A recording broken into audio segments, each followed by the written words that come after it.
So hey guys, welcome to Appalachia's Homestead. Hope you're doing great on this late Sunday evening. It's gonna be getting dark soon, and I thought I would drop this video off. Maybe tomorrow when it finally goes up, but I think this is something pretty important that we need to talk about, okay? I have a lot of questions that are bouncing around endlessly in my mind, and they have been for the last 2 weeks. And I'm not really getting a solid answer on anything. I think asking questions in this day and age, well, always, okay? But with everything that we've seen over the last 3 to 4 years, I think that it is incredible. You know, it has nothing to do with who you are, where you're from, whatever. If you're not asking questions, then you yourself are truly shorting yourself. Because frankly, I think we're being lied to so bad that none of us really should be able to see straight. And I'm just not getting answers. I keep looking and I see certain things, but I'm not really getting some answers. So let's just jump into this, and this will probably stress some of y'all out. So if if it does, then, turn it off, take a break, whatever, but I'm not going to hold back. So here we go. So my first question is are you ready for World War III?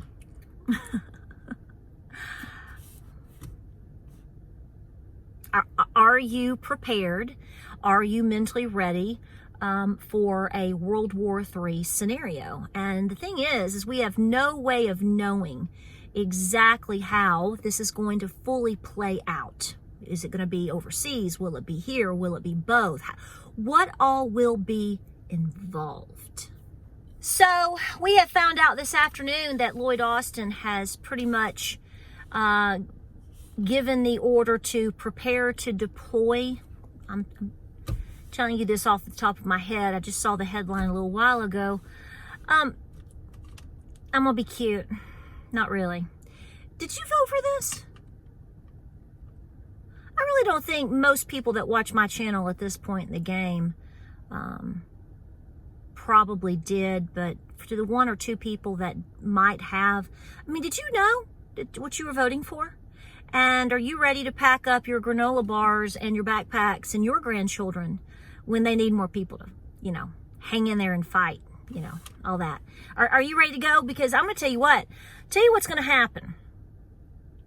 The American people are not for getting involved in all of the wars that we are seeing, as far as the agitation or build up to one. It's hard to know what really is going on fully all the time anymore, and which leads to all the questions that I have, because I can't, doesn't make sense, does it? Right? Why did it take, how long did it take for any help to get to all of the folks in Israel when they, how long did it take for them to get help? And how did these people get through?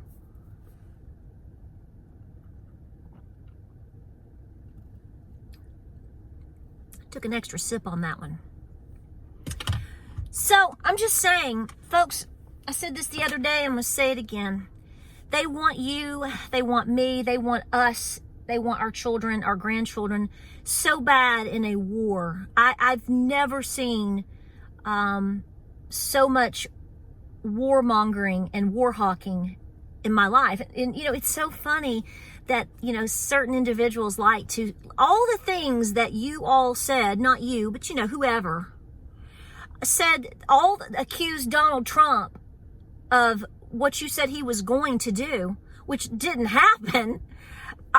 Are you saying the same thing about this clown? Because if you are, I missed it. I'll listen a little bit better next time. So, did you call your grandson up today and say, hey, guess what? It's heating up. You ready to go? You ready? Just curious if you're doing that. But my question is, are you biting off on everything that you're being told and everything that you're seeing right now? Now, I'm not saying that, like I said before in my previous video, which I put out last week or whatever, it's not that I don't believe that things did or did not happen, but I have questions as to how in the world they did happen and why it took so long. And what can we learn from that today? I mean, we should always, regardless of whether something is good, bad, different, positive, horrible, an atrocity. I mean, these are the moments where everybody should look back and sit back and go, okay, what was the deal here? And how do we prevent that from happening? And if I get into a scenario where something's going on and nobody's around me to help me, and nobody shows up to help me a lot can happen to people in 5 minutes, 30 minutes, an hour, 6 hours. So what should that make you feel like you should already be doing, or that you're going to do here starting right now? Well, we know some of the answers to that, right? Self-defense. I mean, there's really not a way for somebody to prepare for a war on the home front other than the obvious things, which we already talk about, we already communicate about, and we already push. And it is to do the best you can with the obvious preparations.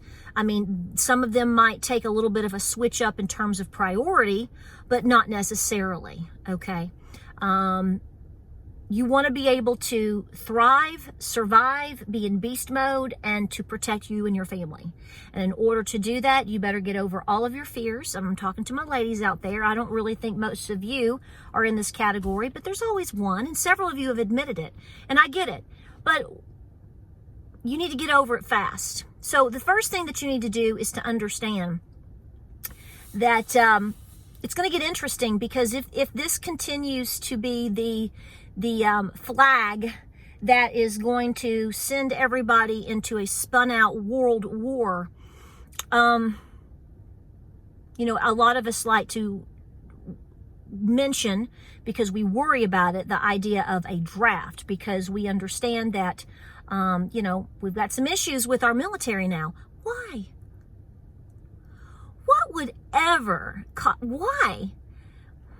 Why would young people today not be proud and want to join our military and serve our country the way that, well, maybe you did at one time, or your children did at one time, or your husband, like mine, dropped everything to join the U.S. Navy, was bouncing between the U.S. Army and the U.S. Navy after the Gulf War started, because he felt like he should be doing that. So what happened, particularly over the last 3+ years? Whatever would have caused such a decrease in interest in joining our beautiful and wonderful U.S. military? So clearly, anybody that is for these war hawks and these people that just want to warmonger all the time, we know that they're signing up today. I mean, they're just lined up down at the recruiting office right now. They're ready to do whatever it takes, right? Right? And you're telling all the young people, too, to not worry, right? So, I have to be careful what I say here, but I'm going to tell you right now, I am praying for peace, and I am praying for all innocent people in this scenario from all over, because, folks, if you're not from the United States, let me tell you something. The people of the United States, the ones that have 2 brain cells clicking in between their ears, and there's still a few of us left, we are not for this.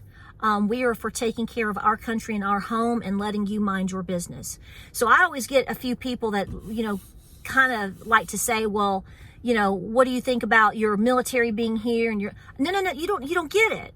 And I don't mean that to be disrespectful. I'm telling you right now, as an American citizen, the American citizens want our military home. We want our tax dollars to stay at home, not to be mixed up in a laundromat somewhere. See, here's what's going on. See, your World War III #1 prospect, well, it got rode hard, okay? And rode like that horse that got rode to death is laying out in the field. And they're like, ooh, doggy, we better find something else. Because, see, the sugar teat that everybody was sucking on and drawing up funds out of, that was pretty much going away. We're tired of it. We know what's going on. There's a lot of stuff that has to be kind of... So now we've got something else, right? And potentially a third scenario. I mean, I've heard some people talk about it, but the first thing that I said was, oh, wow, Does this mean we get to officially declare a timeline on China and Taiwan? Oh, I'm so excited. So it's like this. If a war isn't going to happen on its own, the question is, are they going to make it happen? And are you going to stand for that? And are you going to allow for it? What do you think is going to happen here in the United States if they suddenly need your son who is, going to school or working or I don't know, all the things, and they want him to join up? And I'm saying this in a nice way. You think that's going to go over real well here? No. And they know that too. So I'm asking you as an individual, what are you doing to prepare? My suggestion is to keep doing what you're doing. Do all of the obvious things, because you're not going to be the one making all this money. You know that, right? No, you ain't going to be making no money. Ain't going to be making no 200K here, 50,000 there, 2 million here, 20 million there, backwater, backdoor, put a little tide on it, run it through, get a little extra rinse on it. Yeah, put some softener up in that. You're not going to be the one benefiting from these things. So you have to do all the things that you can do to secure your home as best and as much as possible, your farm as much as possible. I would be really concerned about inflation. I'm always concerned about inflation because it is killing the middle class here in the United States. So see, that's what I'm saying. You people that are like in Germany and over in Europe and stuff, and you get mad at us Americans, please understand that there's a big difference between the people and the government. Just like we've seen your crazy town governments over there, y'all are really nuts. So, and so my point is all the normal people, the majority of the people on the planet, we're all in this together. Okay? And so what are you going to do? I'm trying to stay positive right now. It's really tough for me because I have a lot of questions about what's going on, and I'm not biting on anything, and my eyes are wide open. And it could get to be a tough moment, really bad, tough moment, because it's like this. You've got to create a crisis, right? And then you run that crisis. You don't let it go to waste, and you literally just ride it till it ends on its own. And then you got to find another one. That's what we're doing right now. That's what we've been doing. We have been doing this literally since the beginning of 2020. We're about to go into 2024. So you have been in crisis mode, literally crisis mode, for almost 4 years. And we all sit around and wonder why people are half nuts now. We can come up with certain reasons why they are a little bit further down the road in terms of, but I'm just saying, this is what's going on. So I'm going to tell you the same stuff over and over. What I'm doing is we are continuing to prepare as hard as we can, preparing our family and our farm, getting the things that we know that we need to be sustainable, upping the game in terms of training. We are making sure that we are constantly aware of our surroundings. I would make sure that I am very squared away with some good food, water, and medications. Because see, the thing is this can come and go and turn back around again and boomerang us or whatever in so many different ways. It's hard to predict. So you pretty much prepare for, in my opinion, we sort of prepare for these things the same way that we have been.